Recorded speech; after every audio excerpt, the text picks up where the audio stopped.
دوستو، جس طرح سائنسدان کائنات کی تخلیق کے بارے میں بگ بینگ کا نظریہ رکھتے ہیں، اسی طرح کائنات کے خاتمے کے بارے میں بھی وہ ایک عظیم نظریہ رکھتے ہیں جسے بگ بینگ کے مقابلے میں بگ کرنچ کا نظریہ کہتے ہیں۔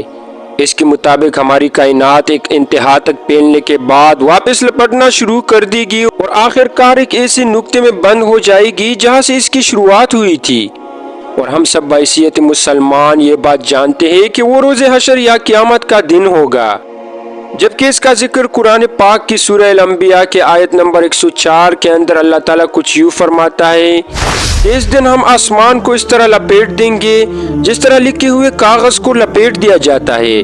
پھر ہم نے جس طرح تخلیق کی ابتدا کی تھی اس طرح ہم اس کو واپس کر دیں گے۔ دوستو، قرآن مجید کے اس تھیوری کو آج سائنسدان بگ کرنچ تھیوری یا کائنات کے خاتمے کا مرحلہ قرار دیتے ہیں، جبکہ قرآن پاک میں یہ حقائق 1400 سال پہلے بیان کیے گئے جب سائنس اور ٹیکنالوجی کی کوئی تصور ہی نہیں تھی۔ اس آیت مبارکہ میں کاغذ کی طرح لپیٹ دینے کی بات ہوئی ہے، جو کہ کافی غور طلب ہے، کیونکہ کاغذ کو تہ لگا کر لپیٹا جاتا ہے اور تہ ایسی چیز کی لگائی جاتی ہے جو کہ متوازی ہو۔ پہلے کے لوگ اور سائنسدان یہ نظریہ رکھتے تھے کہ شاید ہماری کائنات گول یا بیج بھی ہے، مگر 20ویں صدی کے آئنسٹائن کی تھیوری آف ریلیٹیوٹی میں یہ نظریہ پیش کیا گیا کہ ہماری کائنات متوازی ہے اور ململ کے کپڑے کی مانند ہے، جس میں کوئی بھی آبجیکٹ رکھ دیا جائے تو اس کے وزن کی بدولت جتنا زیادہ دباؤ ہوگا، یعنی کہ کوئی بھی آبجیکٹ ململ کے کپڑے میں جتنا ڈیپ ہو جائے گا، اس کے متاثرہ حصوں تک اس آبجیکٹ کی گریویٹیشنل فورس موجود ہوگی، یعنی اس گریویٹیشنل فورس کے ایریا میں جو بھی چیز آئے گی وہ اس آبجیکٹ کے گرد گھومنا شروع کر دے گی۔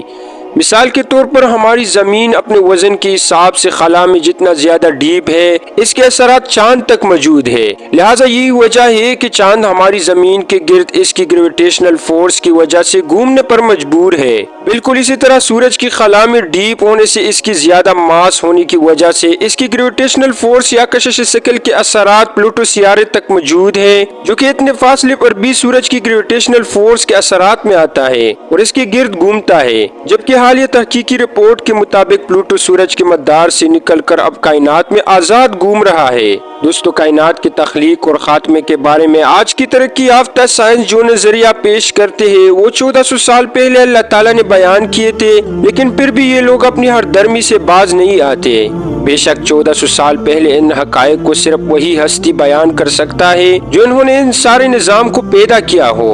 اور وہ ذات ہے اللہ کی ذات۔